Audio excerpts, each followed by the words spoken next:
The small yellow wildflower trembled in Lily's hand. It was the only spot of color in the drab corner of the playground, a stubborn little sun pushing its way through a crack in the asphalt by the chain-link fence. This was her space. The splintered bench, the rust-stained fence, the single brave flower. Here, the shouts of the other children, "Trash girl, your clothes are dirty," sounded distant, like seagulls crying far away. They were just noises, not words that could get inside. Not here. She was tracing the flower's petals with her finger when a shadow fell over her. It was a long, sharp shadow that blotted out the real sun, making her little patch of warmth go cold. Lily didn't need to look up. She knew the shape of that shadow. She knew the smell of bleach and lemon polish that came with it. Mr. Abernathy, the school janitor, stood over her. To everyone else, he was a kind man with a gentle smile and eyes that crinkled at the corners. He gave out extra cookies at lunch and always had a cheerful word for the teachers. But his kindness never reached Lily. When he looked at her, the crinkles around his eyes were just lines on a mask. "What have you got there, Lily?" he asked. His voice was a soft, syrupy thing that made the hairs on her arms stand up. She curled her fingers tighter around the flower's stem, protecting it. She didn't answer. She had learned long ago that her words were useless things, easily twisted and thrown back at her. Silence was a shield. He chuckled, a dry, rattling sound. "Shy today, are we? That's all right." He knelt, his knees cracking like dry twigs. The other children's taunts grew louder, fueled by his presence. They felt safe with an adult nearby. "Look at Lily, playing with weeds," one of them yelled. Mr. Abernathy's smile widened, but it didn't touch his eyes. His gaze was fixed on the flower in her hand. "You know," he said, his voice dropping to a conspiratorial whisper meant only for her, "some things are too pretty for a place like this. They don't belong. They just get crushed." Before she could react, his large, calloused hand moved with startling speed. He didn't snatch the flower. He simply placed his thumb and forefinger on the delicate yellow head and squeezed. A faint, wet pop. The vibrant color was gone, replaced by a smear of green and yellow pulp on his skin. He had done it without breaking his smile, without looking away from her face. He stood up, wiping the pulped flower on his gray trousers. "See? Just a weed, after all, nothing to get upset about." He turned and walked away, calling out a cheerful greeting to a passing teacher, his voice once again warm and kind. Lily opened her hand. All that was left was a broken green stem and a faint, sweet smell of crushed life. The shadow was gone, but the cold remained. A single, hot tear traced a clean path through the grime on her cheek. It wasn't the flower. It was the promise in his eyes. The promise that he could crush anything he wanted, and no one would ever see. Lily lived in a small, tired house on the edge of town, where the neat lawns of the suburbs gave way to cracked sidewalks and yards full of forgotten projects. The paint on her house was peeling in long, curling strips like sunburnt skin. Inside, it always smelled faintly of bleach and the lavender-scented soap her mother used to wash her waitress uniform. Her mother, Sarah, was a constellation of fleeting moments. A tired kiss on the forehead in the pre-dawn dark, a note left on the kitchen table with a slightly squashed sandwich, the sound of her key in the lock long after Lily had cried herself to sleep. Sarah worked 2 jobs, the morning shift at the diner and evenings cleaning offices downtown. She moved through life with a permanent exhaustion etched into the lines around her eyes. She loved Lily with a fierce, desperate love, but her energy was a currency she had to spend carefully, and by the end of each day her accounts were empty. There had been a time before when the house was filled with laughter, Before, her father's truck had wrapped around an oak tree on a slick country road 2 years ago. After that, the color seemed to drain from their world, leaving everything in shades of gray. Sarah's smiles became rare and fragile. Lily's world shrank to the size of her small bedroom. She had tried to talk about it once, about Mr. Abernathy. It was a few months ago. He had accidentally locked her in the supply closet for 10 minutes.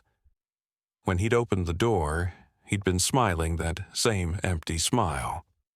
"Just a little mistake," he'd said. "Our little secret, okay?" That night, Lily had tried to tell her mom.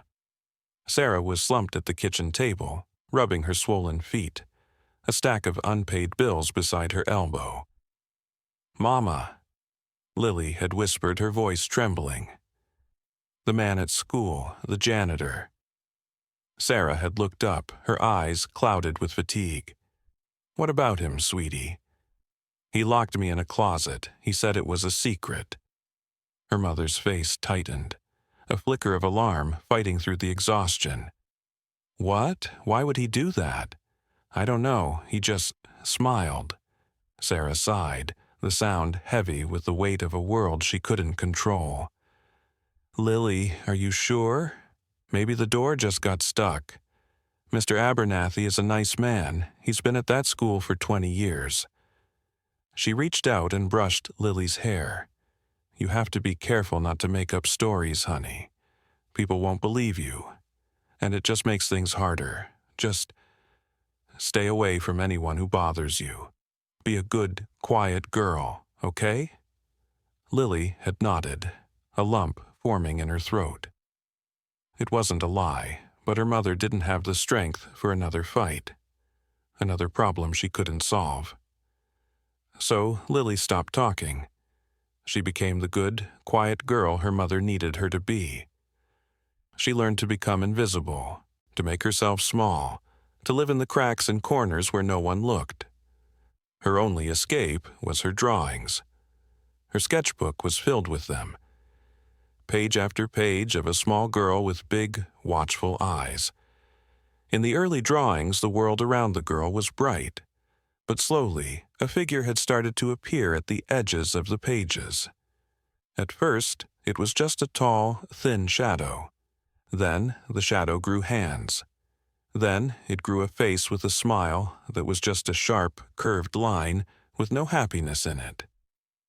In her most recent drawings, the shadow man was no longer at the edge. He was standing right behind the little girl, his long shadow covering her completely, so that only her wide, frightened eyes were visible. Her drawings were the words she could no longer speak, a silent scream on paper. She kept the sketchbook hidden under her mattress, a secret testament to a truth no one else was willing to see.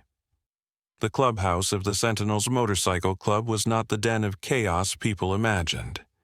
It was a converted warehouse, and it smelled of old leather, motor oil, and strong coffee. The space was meticulously organized. Tools hung in perfect alignment on a pegboard wall. Bikes, gleaming under the fluorescent lights, were parked in neat rows, each one a shrine of chrome and steel. There was no loud music, no shouting, just the low hum of conversation and the occasional satisfying clink of metal on metal. This was their sanctuary, a place governed by a code simpler and stricter than any law written in a book. The code was unwritten, but every member knew it by heart.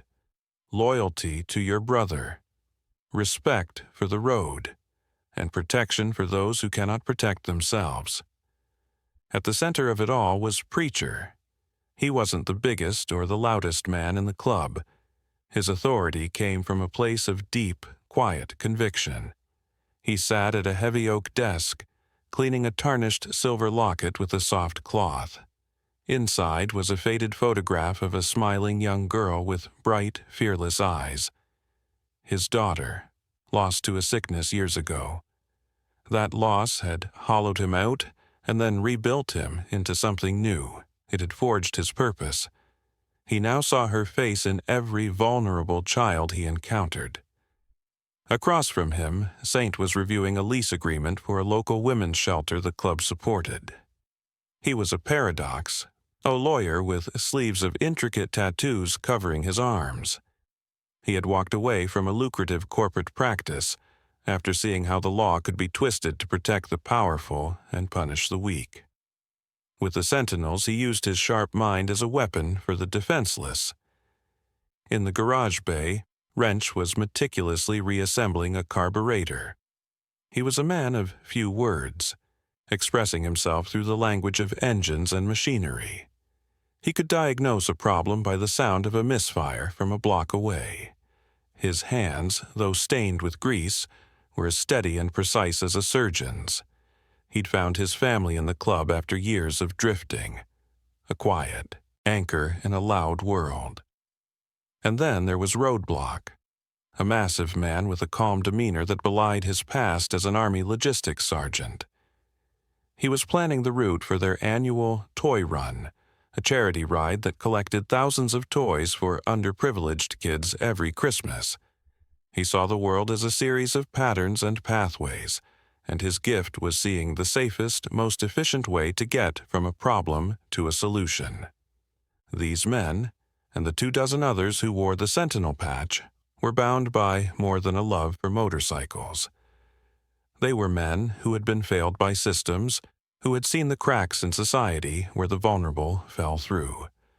They had built their own system, a brotherhood, on the simple, unshakable belief that you don't stand by and watch someone get hurt. You get in the way, you become the wall, you become the shield. Their pasts were varied, soldiers, mechanics, lawyers, electricians, but their purpose was singular. They were guardians, waiting for a call that the rest of the world was too busy to hear. The old Harley sputtered, coughed, and died. Wrench coasted it to the curb with a practiced calm, the silence of the dead engine jarring after the familiar roar. He was on the far side of town, in a neighborhood of sagging porches and chain-link fences. It was a fuel line clog, he figured. Annoying, but not a crisis. He swung off the bike, pulled a small toolkit from his saddlebag, and got to work. He was so focused on the delicate task of clearing the line that he barely noticed the school bell ring a few blocks away. The air soon filled with the high-pitched shouts of children released from their day-long cage. He paid them little mind until a different sound cut through the noise. A rhythmic, cruel chant. Trash girl, lives in the dump. Wrench looked up. A small girl with tangled brown hair was walking alone on the opposite side of the street, her backpack slung over one shoulder. A group of 4 other children followed her, orbiting like jackals. She kept her head down, her small frame rigid, trying to make herself a smaller target. Wrench felt a familiar, ugly knot tighten in his gut. He'd been that kid once, the one with the worn-out shoes and the wrong clothes. He was about to stand up, his presence alone usually enough to scatter bullies, when a man exited the school grounds and started walking down the street. He was the school janitor, Wrench guessed, from his gray uniform and the large ring of keys jangling at his hip. The man, Mr. Abernathy, smiled and waved at the group of bullies. They waved back enthusiastically. He was an authority figure, a safe adult. Wrench relaxed a little, expecting the man to intervene. But he didn't, he just kept walking, his pace timed perfectly to keep him near the children. And then Wrench saw it. Abernathy looked over at the small, solitary girl. His friendly smile vanished, replaced by a look of such cold, predatory satisfaction that it made Wrench's skin crawl. The girl, Lily, happened to glance up at that exact moment. Her reaction was not what he expected. It wasn't the hurt or anger of a child being bullied. It was terror. Pure, undiluted, animal terror. Her face went pale. Her eyes widened.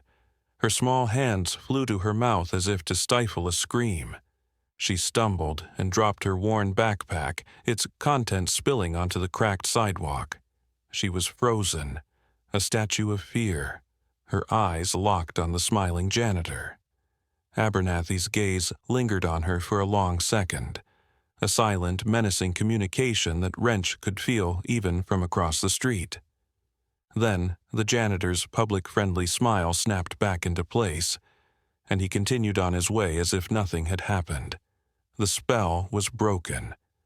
Lily scrambled to gather her spilled books and papers, her hands shaking. Wrench felt a chill that had nothing to do with the autumn air. He had seen that look before, in war zones and back alleys. It was the look of a predator who enjoyed the fear of his prey. This wasn't about kids being kids, this was something else. Something much, much worse. He finished his repair on autopilot, his mind replaying that silent, horrifying exchange. As Lily hurried past on her side of the street, she looked over at him. He expected her to be scared of him, too, a big, tattooed man in a leather vest. But his face must have shown some of his concern, because she hesitated. Her eyes, wide and haunted, met his. In them, he saw not a victim, but a survivor. On a sudden impulse, Wrench wiped his greasy hands on a rag and gave her a small, gentle nod. It was a simple gesture of acknowledgement. "I see you." Lily stopped. She fumbled in her spilled backpack and pulled out a folded piece of paper. She looked both ways down the empty street, her gaze darting toward the direction Abernathy had gone. Then, with a burst of courage, she ran across the street and thrust the paper into Wrench's hand. Before he could say a word, she turned and fled, running all the way to a small, peeling house at the end of the block and disappearing inside. Wrench stood there for a moment, the folded paper feeling warm in his palm. He carefully unfolded it. It was a child's drawing. Done in crayon, it depicted a small yellow flower growing from a crack in the pavement. Looming over the flower was a tall, thin shadow of a man. The shadow had no features except for a wide, smiling mouth. It was a simple drawing, but the feeling it conveyed was one of overwhelming dread. The shadow wasn't just standing there, it was consuming the light. Wrench knew, with a certainty that settled deep in his bones, that this was more than a drawing. It was a warning, it was a cry for help. The Sentinel's clubhouse was quiet when Wrench returned. He walked straight to Preacher's desk and placed the drawing on the polished oak surface without a word. Preacher looked from Wrench's grim face to the crayon drawing. He studied it for a long moment, his expression unreadable. Saint and Roadblock drifted over, drawn by the gravity of Wrench's silence. "What is this?" Saint asked, his voice low. Wrench finally spoke, his own voice rough. "I saw the kid who drew it. I saw the shadow, too." He described the scene in sparse, precise detail, the bullies, the janitor's false smile, the girl's absolute terror, the silent exchange. He didn't embellish or interpret. He just reported the facts as he had seen them. When he finished, a heavy silence filled the room. These men understood nuance. They knew the difference between childhood cruelty and calculated predation. The smile, Wrench added, his jaw tight. It was wrong. He was enjoying it, enjoying her fear. Preacher picked up the drawing, his thumb gently tracing the outline of the looming shadow. He looked at the faded photo of his daughter on his desk, then back at the drawing. "A shadow with a smile," he murmured. "It's a monster." He looked up, his eyes meeting each of theirs in turn. The decision was already made. It was in their code. "Saint, you and I will pay the school a visit tomorrow. A friendly chat." The next morning, Preacher and Saint walked into Northwood Elementary. They weren't wearing their full club vests, just simple black jackets over clean jeans. But their presence was still a stark contrast to the cheerful, primary-colored walls. They were solid, immovable objects in a world of flimsy platitudes. The principal, a flustered man named Mr. Davison, met them in his office. He was clearly intimidated, wringing his hands and avoiding eye contact. "We have a zero-tolerance policy for bullying," he recited, as if reading from a script. "But children can be difficult, and Lily's home situation is, shall we say, unstable." "We're not here about the other children," Saint said, his voice calm and level. It was the voice he used to dissect hostile witnesses in court. "We're here to discuss a staff member, Mr. Abernathy." Davison's demeanor shifted from nervous to defensive. "Carl Abernathy? He's been a model employee for 2 decades, a pillar of this community. What could you possibly have to say about him?" "Our associate witnessed an interaction yesterday between him and the child, Lily," Saint continued, ignoring the principal's bluster. "It was concerning. We would like to speak with him directly. With you present, of course." Abernathy was summoned. He entered the office with a spring in his step and that same practiced, gentle smile Wrench had described. He looked from preacher to Saint, his eyes showing a flicker of surprise, but no fear, only curiosity. "Gentlemen," he said, his voice smooth as honey, "how can I help you?" Preacher leaned forward slightly, his gaze steady and intense. He didn't speak. He just watched, letting the silence stretch. It was a tactic he used often, forcing the other person to fill the void. It was Saint who spoke. "Mr. Abernathy, we have some concerns about your interactions with the student, Lily Martin. We understand you and she have a relationship." Abernathy chuckled, a dismissive, airy sound. "Relationship?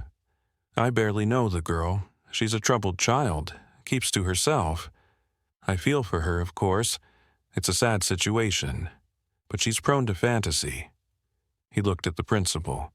"She tells stories, you know. It's for attention." "So you don't pay her any special attention?" Saint pressed, his tone unchanging. "Of course not. I treat all the children the same." The smile was still there, but it had become a brittle shield. Preacher finally spoke, his voice a low rumble. "A man who treats all children the same doesn't enjoy watching one of them live in fear." Abernathy's smile faltered. For a fraction of a second, a flash of pure, venomous anger lit his eyes. His jaw tightened, a muscle jumping in his cheek. He was looking at Preacher not as a concerned citizen but as an obstacle, an enemy. Then, as quickly as it appeared, the mask was back in place.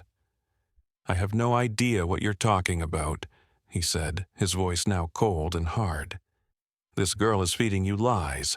Now, if you'll excuse me, I have work to do." He stood up, turning to the principal.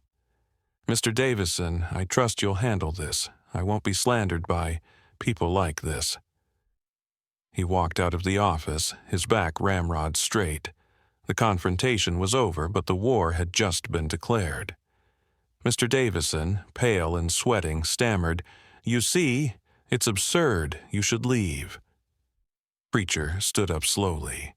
He leaned over the desk, his voice dropping to a near whisper, but carrying more weight than a shout. "We will leave, but we'll be watching. Every shadow in this school, you tell him that." They walked out into the bright sunlight, the cheerful sounds of the school, a strange backdrop to the cold reality of what they had just confirmed. "He's guilty," Saint said, stating the obvious. "He's more than guilty," Preacher replied, his eyes dark. "He's comfortable. He thinks he's untouchable." He looked toward the playground, where he could just make out a small, solitary figure sitting on a bench by the fence. "We need to change that." The Sentinel's investigation began not with a roar, but with a whisper. Roadblock, in his civilian life, ran a small delivery company. His plain white van was invisible, blending into the fabric of the town. For the next week, he made it his business to run routes that passed by the school and Abernathy's small, tidy house. He sat for hours, observing, logging times and patterns in a small notebook. Abernathy's life was a study in meticulous routine. He left for work at the same time, returned at the same time, mowed his lawn every Saturday at 10 a.m. It was a perfect, impenetrable facade. But Roadblock was patient. He knew that predators, like all creatures of habit, eventually make a mistake. Meanwhile, Saint began digging. He spent hours in the county records office and online databases, pulling every public document connected to Carl Abernathy. On the surface, it was a clean record. No criminal history, steady employment, paid his taxes on time. But Saint wasn't looking for crimes. He was looking for cracks. He found one in a property record from 6 years ago. Abernathy had co-signed a lease for a family, the Hendersons, who had a son at Northwood Elementary. Saint cross-referenced their names and found they had pulled their son out of school and moved to a town 3 counties away in the middle of the school year. It was abrupt, unexplained, a loose thread. The most crucial step was talking to Lily's mother. Preacher and Wrench went to her house one evening. Sarah opened the door a crack, her face etched with fear and suspicion at the sight of 2 large bikers on her porch. "We're not here to cause trouble, ma'am," Preacher said, his voice gentle. He held up his hands in a gesture of peace. "We're worried about Lily." She tried to close the door. "She's fine. We're fine. Please leave." "Did she give this to you?"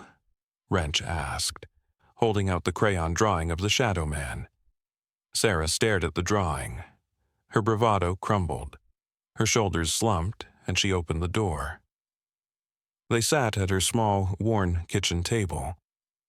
Preacher explained what Wrench had seen, what they had learned, and what they feared. He spoke not as a vigilante, but as a father. He told her about his own daughter, about the promise he'd made to her memory. Tears streamed down Sarah's face. "I've been so tired," she whispered, the words a confession. "I didn't listen. She tried to tell me. She said he was mean, that he said scary things." She recounted small, unsettling incidents she had dismissed.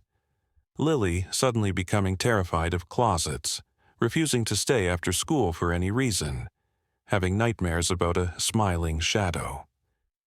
Each one was a small piece of a puzzle she had been too exhausted to assemble. As they spoke, another piece of that puzzle arrived. A young woman knocked on the door, introducing herself as Ms. Albright, Lily's art teacher. She looked nervous but determined. "I'm sorry to intrude," she said, her eyes darting from Sarah to the 2 bikers. "But I overheard some teachers talking about your visit to the principal, about Mr. Abernathy." Miss Albright explained that she, too, had been deeply concerned. She'd noticed the dark turn in Lily's artwork for months. More than that, she'd seen Abernathy's behavior firsthand, how he always seemed to be around the more vulnerable children. The quiet ones, the poor ones, the ones who wouldn't be believed. He'd offer them candy or small toys, his gestures seeming kind on the surface, but always with an unnerving intensity. She had started keeping a private journal, documenting every unsettling glance, every whispered comment, every child who seemed to flinch when he walked by. "I went to Principal Davison twice," she said, her voice shaking with anger. "He told me I was being hysterical. He said Carl was a friend, and that I should be careful about making such accusations." Saint, whom Preacher had called to the house, listened intently. "Your journal could be crucial," he said. "It establishes a pattern of behavior." He then told them about the Henderson family. Working together, they found a phone number. With trembling hands, Miss Albright made the call. She spoke to Mrs. Henderson, teacher to mother. At first, the woman was guarded, fearful. But as Miss Albright described Lily's drawings and Abernathy's behavior, the dam of silence broke. Mrs. Henderson began to sob. Her son, Ben, had started having terrible nightmares and refusing to go to school. He'd finally confessed that Mr. Abernathy had been cornering him in the hallways, telling him terrible secrets, threatening to harm his family if he ever told anyone. They hadn't gone to the police. They were afraid, ashamed, and certain no one would believe them against a respected community figure. So they had simply run away. The pieces were no longer separate. They formed a horrifying, undeniable picture. They now had a witness, a pattern of behavior, and a victim who was ready to speak.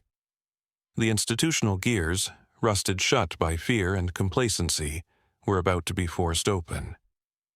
The quiet investigation was over. It was time to make some noise. The pressure on Abernathy was working, but not in the way they'd hoped. Instead of backing off, he escalated. He couldn't touch Lily directly, not with the sentinels watching, so he used the other children as his weapon. The bullying intensified, fueled by his subtle whispers in the hallways. "Poor Lily," he'd say to the other kids with a sad shake of his head. "She's telling such awful lies about me. It's because she's not right in the head. Her family is trash." The words spread like a virus. Lily's isolation became absolute. She was a pariah. One afternoon she came home with her coat spattered with mud, a new drawing clutched in her hand. It showed the little girl from her other pictures, but now she was tiny, at the bottom of a deep, dark pit. All around the top of the pit were other children, their faces cruel, laughing down at her. And behind them all, larger than anyone, stood the smiling shadow, pulling their strings. That was the breaking point. Preacher called an emergency meeting at the clubhouse. "He's using the children to break her spirit," he said, his voice a low, dangerous growl. "He's trying to silence her by making her feel completely alone. We have to show her, and this entire town, that she is not alone. We have to show them what a real family looks like." Roadblock got on the phone. He didn't just call the Sentinels. He called allied clubs from 3 surrounding states: the Iron Redeemers, the Sons of Odin, the Highway Saints. He told them the story. He told them about the little girl and the smiling shadow. He didn't have to ask twice. The morning arrived, crisp and clear. The plan was simple. They would escort Lily to school. Not with threats or intimidation, but with their silent, immovable presence. They started gathering just after dawn in the parking lot of a closed supermarket a mile from Lily's house. First, a dozen bikes, then 50, then 100. They came from all directions, a river of steel and leather flowing into the lot. The low rumble of engines grew into a ground-shaking thunder. By 7:30 a.m. there were over 200 motorcycles, their chrome glittering in the rising sun. The bikers were a diverse army: old men with long gray braids, young women with fierce eyes, men of every color and creed. They stood by their bikes drinking coffee, their faces set with a shared, solemn purpose. At 7:45, Preacher led a small group to Lily's house. He knocked on the door. Sarah opened it, her eyes wide with awe at the sea of motorcycles she could see down the street. Lily peeked out from behind her mother's legs, her small face pale with apprehension. Preacher knelt down so his eyes were level with hers. "Lily," he said softly, "we heard you were having a little trouble walking to school. We were wondering if you'd let us walk with you." Lily looked at the huge, tattooed man, at his kind eyes, and then at her mother, who nodded with a watery smile. Lily gave a small, hesitant nod. The procession began. Preacher walked on one side of Lily, and her mother walked on the other. Wrench, Saint, and Roadblock walked behind them, forming a protective diamond. The 200 motorcycles fell in behind them, their engines idling at a low, respectful growl. They moved at a walking pace, a massive, gleaming honor guard for one small child. As they turned onto the main street leading to the school, the town began to take notice. People came out of their houses, staring in disbelief. Cars pulled over, their drivers filming with their phones. The initial reaction was fear and confusion. But as they saw the small girl walking calmly at the center of the storm, holding Preacher's hand, the narrative began to shift. This wasn't an invasion, it was a statement. When they reached the school, parents and children were gathered outside, their morning drop-off routine frozen in time. The bullies who had tormented Lily were there, their mouths hanging open in shock. They looked small and powerless in the face of this overwhelming display of solidarity. From a second-story window, Mr. Abernathy watched, his face a mask of incandescent rage. His control was broken. His power, which thrived in secrets and shadows, was being annihilated by the bright morning sun and the undeniable roar of 200 engines. The motorcycles formed two parallel lines, creating a clear, protected path to the school's front doors. They cut their engines, and a sudden profound silence fell over the scene, broken only by the chirping of birds. Preacher walked Lily to the steps. He knelt down again. "The shadows are afraid of the light, little one," he whispered, "and you are not alone anymore. You walk in the sun today." Lily looked at the path they had created for her. For the first time in a very long time, she smiled, a real, genuine smile that reached her eyes. She let go of Preacher's hand, and with her head held high, she walked through the corridor of leather and chrome and into the school. The bikers remained, a silent, watchful legion, their message echoing in the quiet morning air. This child is protected. The spectacle of the escort was a lit match on a pile of dry kindling. Within an hour, news vans were parked outside the school. The story was on every local channel, then picked up by national outlets. The narrative was irresistible. Hulking bikers stand up for bullied little girl. But Saint and Preacher knew the real fight wasn't about bullying. They used the media attention as a lever. Saint contacted Detective Miller at the local police department. Miller was a weary, cynical cop who had initially dismissed the bikers as a nuisance. Now, his phone was ringing off the hook, and his chief was demanding answers. "I've got the mayor, the school superintendent, and about 50 reporters breathing down my neck." Miller grumbled into the phone. "What the hell is this really about?" "It's about what we tried to tell you last week," Saint replied calmly. "But now you have a reason to listen. I have a sworn affidavit from a former victim's family who will go on the record. I have a teacher's private journal documenting 2 years of predatory behavior. And I have a child who is finally safe enough to tell you her story." The public pressure was too immense to ignore. Miller, grudgingly at first, opened a formal investigation. He interviewed Ms. Albright, whose detailed, dated journal entries provided a chilling timeline. He interviewed the Henderson family by video call, their testimony of Abernathy's psychological torment painting a damning picture. The media frenzy forced the school district to suspend Abernathy pending the investigation, a move that would have been unthinkable a week earlier.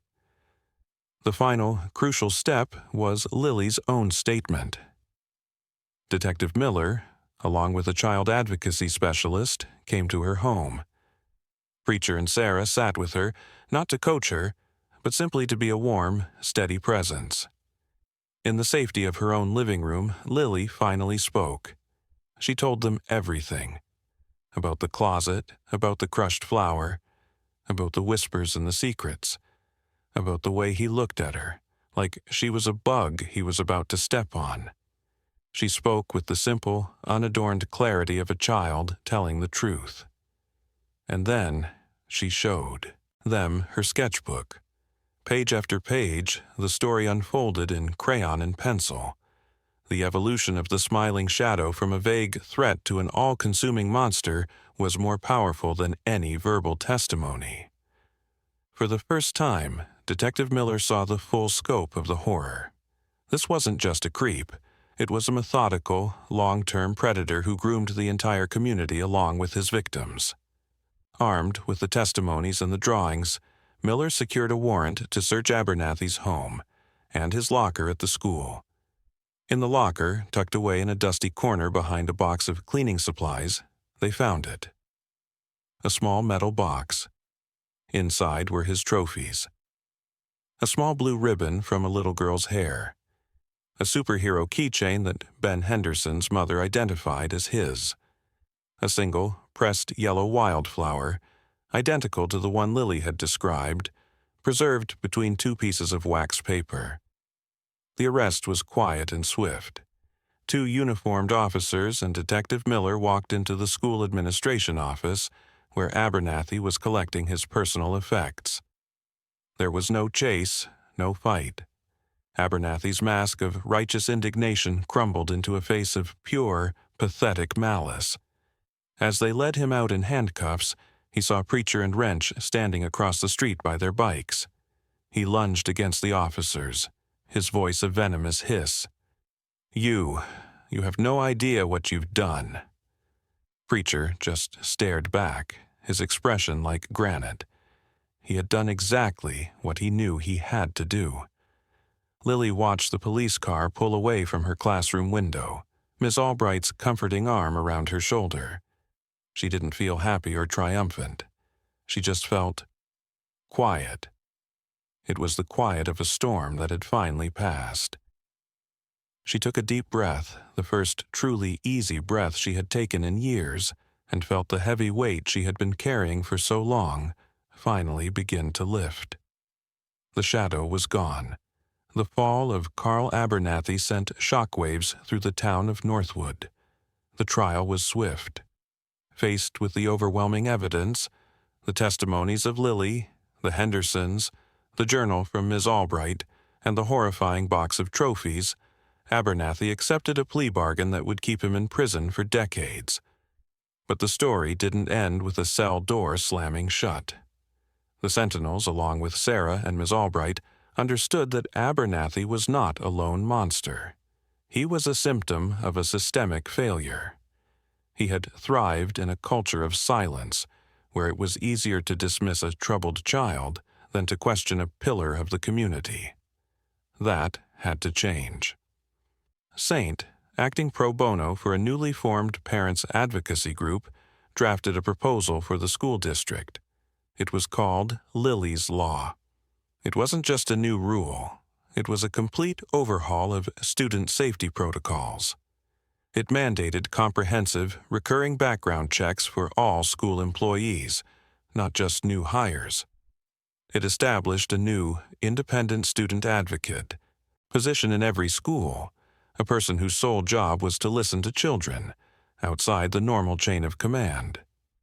It also created a simple, anonymous reporting system where students could voice concerns without fear of being dismissed or retaliated against.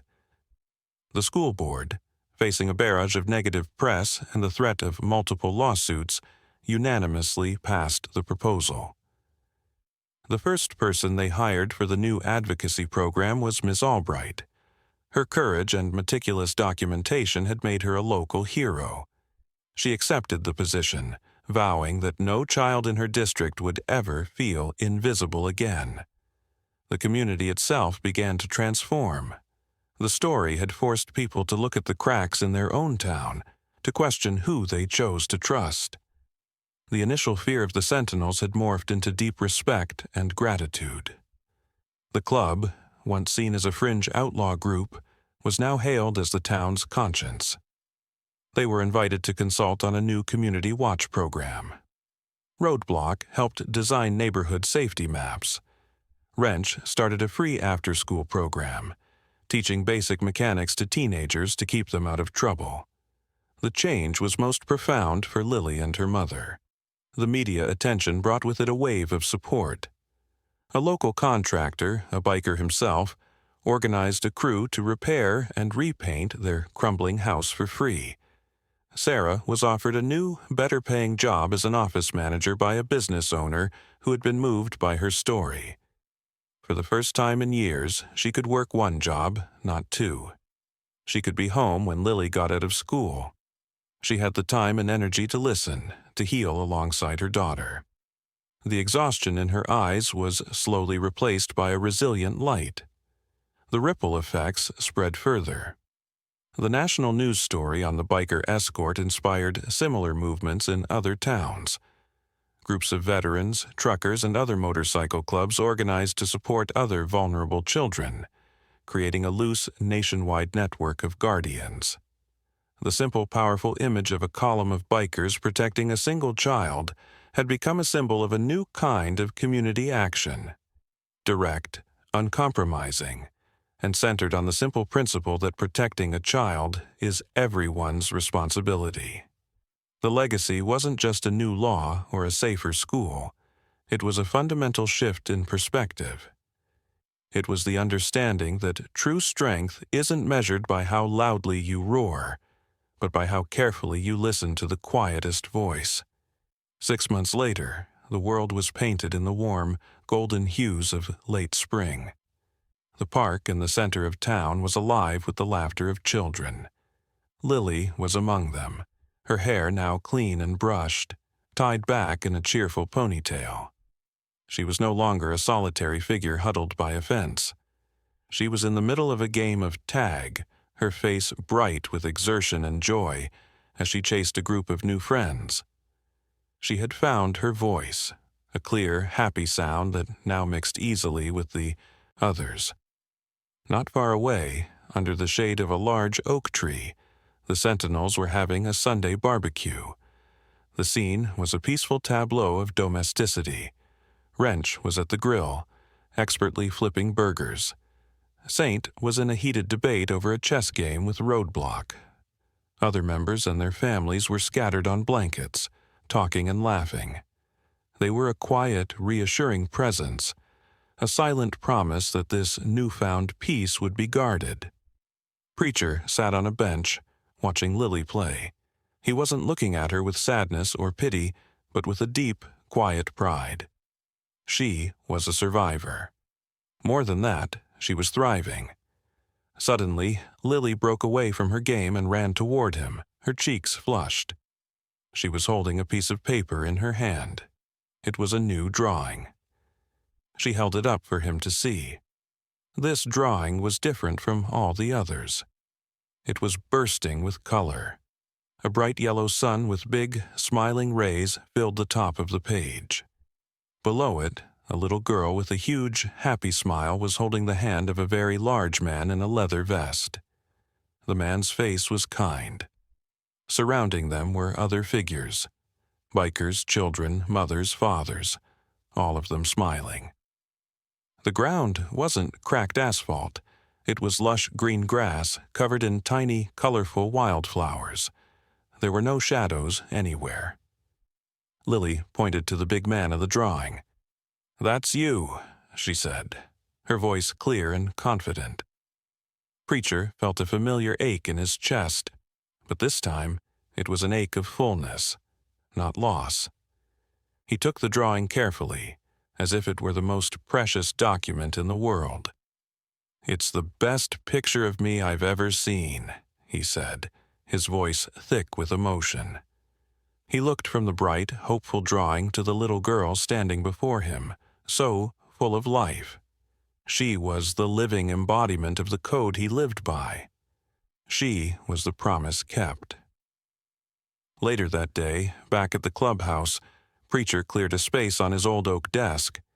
He carefully placed Lily's new drawing in a simple wooden frame.